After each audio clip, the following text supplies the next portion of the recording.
अस्सलामुअलैकुम। हमने पिछली वीडियो में क्या किया था? हमने पिछली वीडियो में डबल एंट्री बुक कीपिंग के रूल्स देखे थे कि डबल एंट्री बुक कीपिंग के रूल्स के अकॉर्डिंग हमने जर्नल कैसे पोस्ट करना है।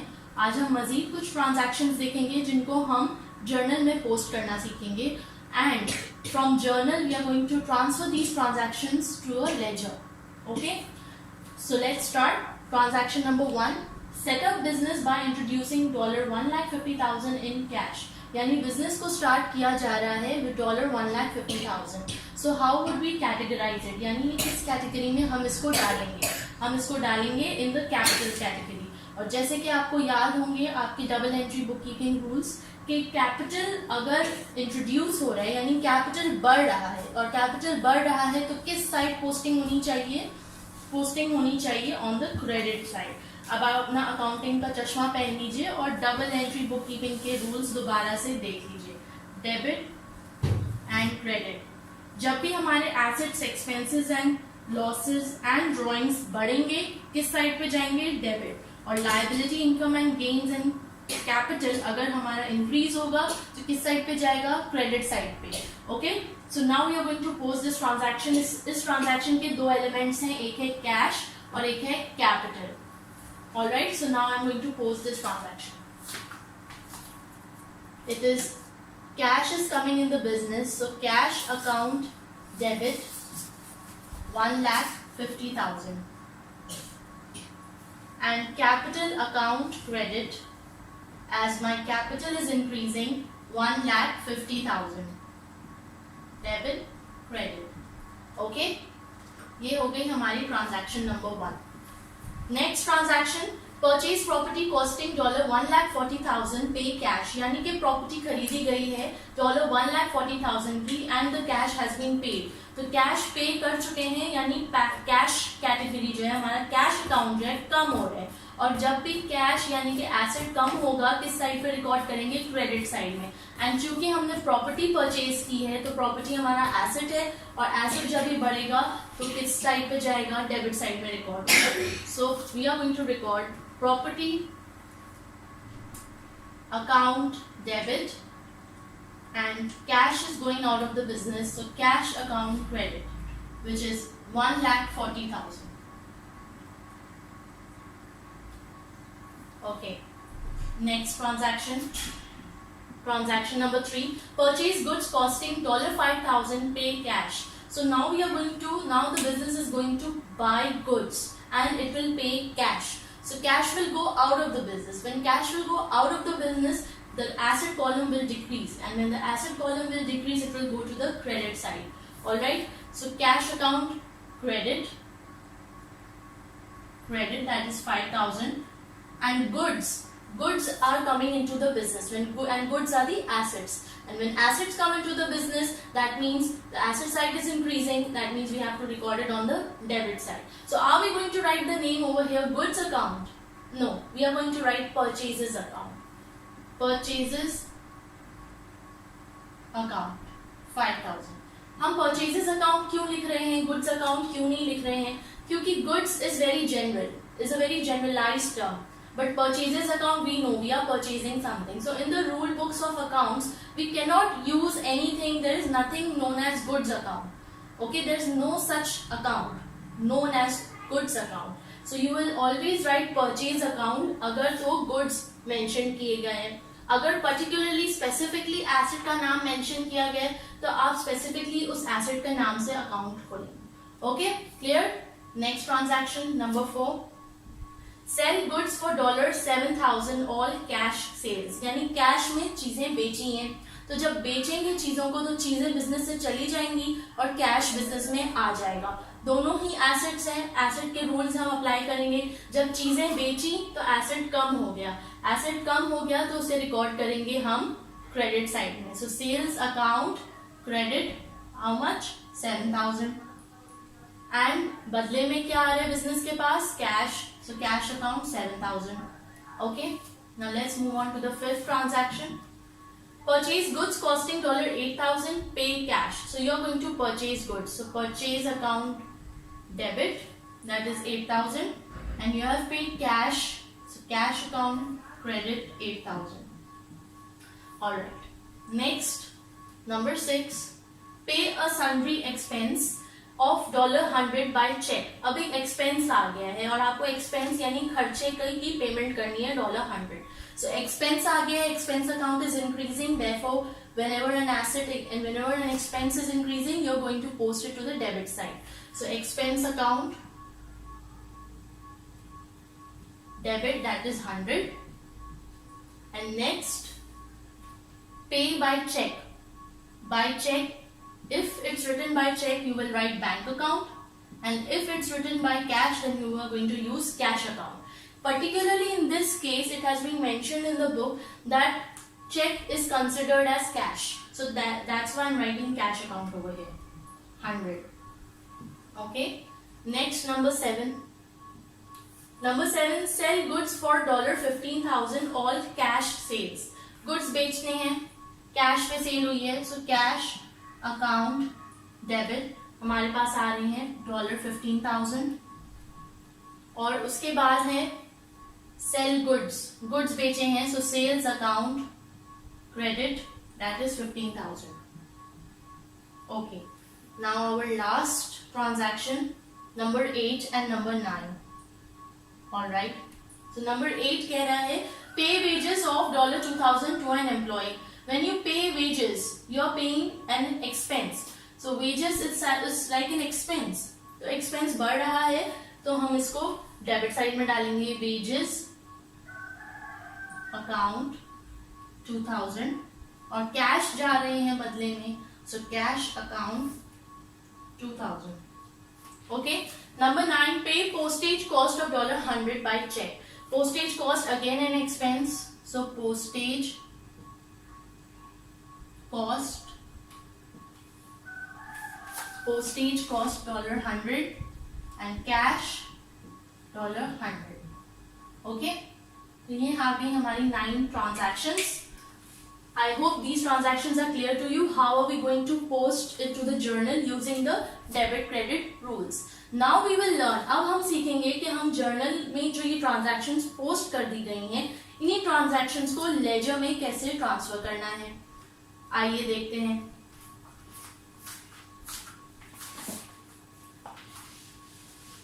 लेजर में ट्रांसफर करने के लिए एक सिंपल टेक्निक है जो आपको सिखाऊंगी इधर. यूजुअली बच्चों को लेजर बहुत कंफ्यूजिंग लगता है कि लेजर में कंफ्यूज हो जाते हैं, बट जैसे जर्नल इतना आसान हो गया है following the double entry rules, हम सेम वे में लेजर को भी बहुत इजीली पोस्ट कर सकते हैं. अब देखो जर्नल में ये तमाम ट्रांजैक्शंस आ गए. अब हमें ये समझना होगा कि हर ट्रांजैक्शन यानी हर अकाउंट जो हमने खोला है उसकी सेपरेट किताब हमने बनानी होगी, और वो सेपरेट किताब को कहते हैं लेजर. ठीक है, सेपरेट किताब को कहते हैं लेजर. ऑलराइट, अब देखते हैं इसमें कितने अकाउंट्स हैं हमारे पास. नंबर 1 कैश अकाउंट, ठीक है. Number 2 capital account. Number 3 property account.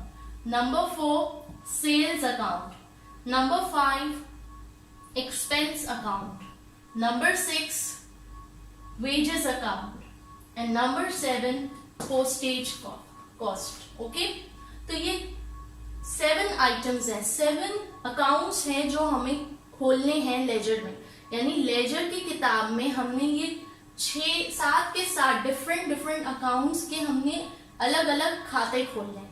Alright, अब अलग अलग खाते खोल के उन खातों में उस पर्टिकुलर अकाउंट की कहानी बयान करनी है. कैसे करते हैं आइए देखते हैं. पहले मैं खोलती हूँ property account. Okay, property account. अब इसका लेजर कैसे बनेगा.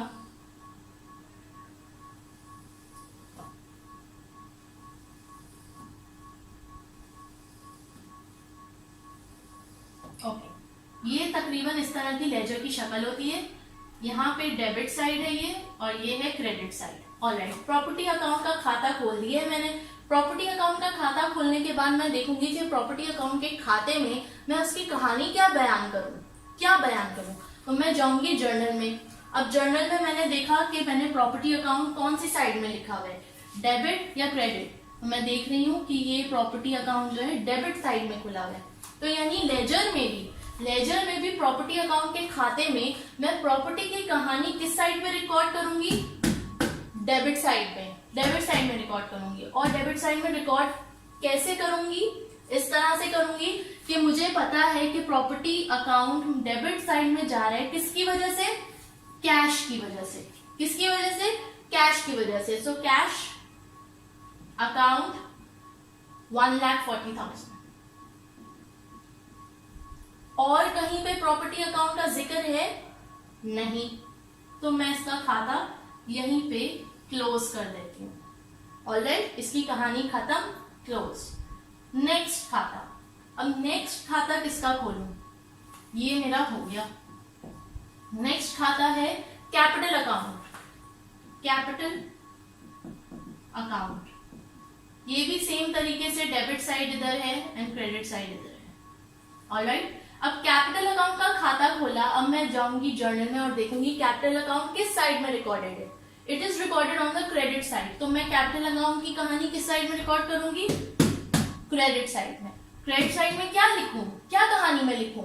मैंने लिखना है कि कैपिटल अकाउंट 1,50,000 किसकी वजह से? किसकी वजह से क्रेडिट में आ रहे हैं? कैश की वजह से। कैश की वजह से क्रेडिट में आ रहे हैं, तो मैं कैश अकाउंट 1,50,000। और कहीं पे भी कैपिटल अकाउंट का जिक्र है? नहीं, तो मैं कैपिटल अकाउंट के खाते को क्लोज कर दूंगी, खत्म। Next item. नेक्स्ट कौन सा अकाउंट खोलते हैं? नेक्स्ट परचेज अकाउंट खोलते हैं। परचेज अकाउंट जो जो बनते जा रहे हैं उसको हम कैंसिल आउट करते जा रहे हैं। ऑलराइट, परचेज अकाउंट की कहानी किस साइड पे रिकॉर्ड करूं? डेबिट या क्रेडिट?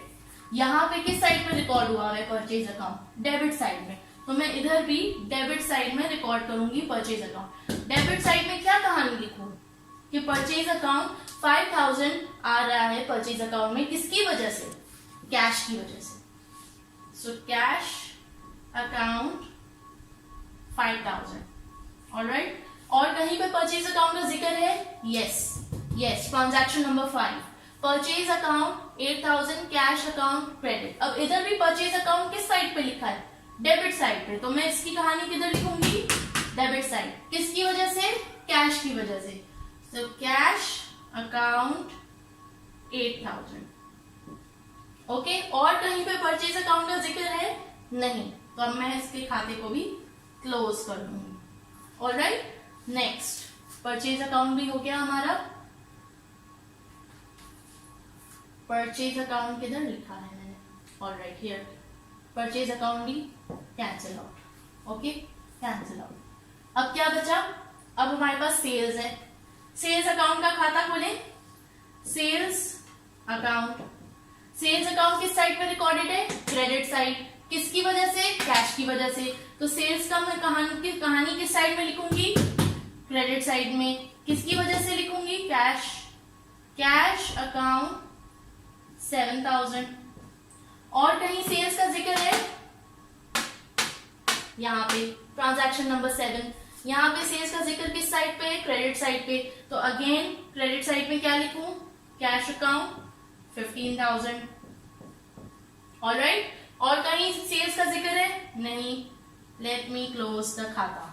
ओके, नेक्स्ट हमारा कौन सा अकाउंट है? Expense account. Alright, now we have expense account. Expense account किस साइड पे रिकॉर्डेड है? डेबिट साइड पे। तो इसकी कहानी कहाँ लिखूंगी? डेबिट साइड में। डेबिट साइड में किसकी वजह से? कैश की वजह से। So cash account 100 debit side पे। ऑलराइट, और कहीं पे एक्सपेंस अकाउंट है? नहीं। वेजेस का जिक्र है? यस, तो एक्सपेंस अकाउंट को बंद कर दो। वेजेस अकाउंट खोल लेते हैं। वेजेस अकाउंट किस साइड पोस्टेड है? Debit side. डेबिट साइड में क्या लिखूं? Cash account 2,000। Wages account done, close the खाता। ओके, अब हमारे पास क्या बचा? अब हमारे पास बचा है पोस्टेज कॉस्ट। पोस्टेज कॉस्ट इधर रिकॉर्ड कर लेते हैं, पोस्टेज कॉस्ट, इसका भी इसी तरह खाता खोलना होगा। पोस्टेज कॉस्ट किस साइड रिकॉर्डेड है, डेबिट साइड, तो डेबिट साइड में कहानी क्या लिखूं, कैश अकाउंट 100, खाता क्लोज्ड। ओके, अब मेरे पास क्या बचा है, अब मेरे पास सबसे बड़ा अकाउंट बचा है और वो है कैश अकाउंट, जो तकरीबन सारी ही ट्रांजैक्शंस में आया है। सो let's start recording cash account. Cash account debit side, credit side. Okay, तो लेट्स स्टार्ट। कैश अकाउंट पहली ट्रांजैक्शन में कौन सी साइड रिकॉर्डेड है, डेबिट साइड। तो मैं डेबिट साइड में क्या लिखूं, क्या कहानी लिखूं कैश की, कि कैपिटल अकाउंट की वजह से 1,50,000 डेबिट साइड में आ गए। Alright, recorded. Next, cash account second transaction में भी आ रहे हैं, तो सेकेंड ट्रांजैक्शन में कौन सी साइड में आ रहे हैं, क्रेडिट साइड में आ रहे हैं। तो क्रेडिट साइड में क्या कहानी लिखूं, क्रेडिट साइड में कहानी लिखूंगी प्रॉपर्टी अकाउंट की वजह से कैश कम हो गया 1,40,000।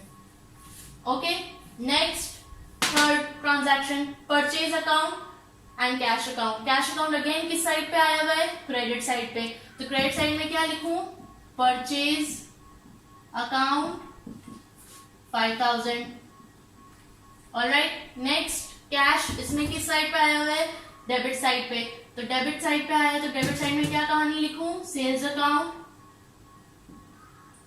7,000। Okay, next cash account credit side में आया है, तो क्रेडिट साइड में क्या रिकॉर्ड करूं, purchase account 8,000। Next cash account credit side में आया हुआ है, तो फिर क्रेडिट साइड में क्या रिकॉर्ड करें, expense account 100।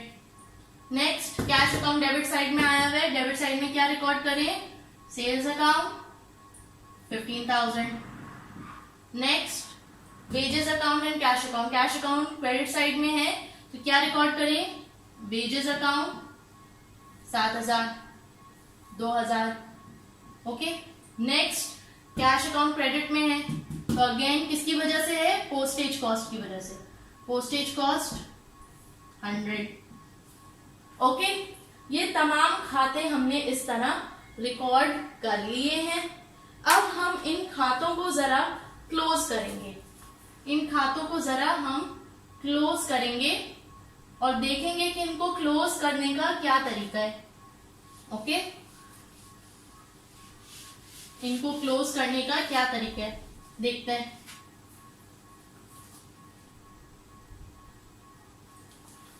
Calculate the total of each columns, each accounts. Calculate the total of each accounts.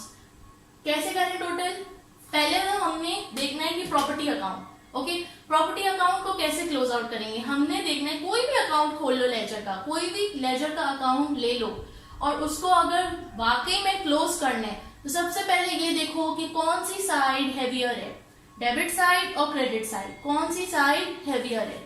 इस केस में कौन सी साइड हैवियर है, डेबिट साइड। जो साइड भी हैवियर होती है उसको हम यहाँ टोटल में लिख देते हैं। ओके, उसको हम क्या करते हैं, यहाँ टोटल में लिख देते हैं। और जो भी साइड लाइटर होती है तो हम बैलेंस जितना भी बचा होता है, बैलेंस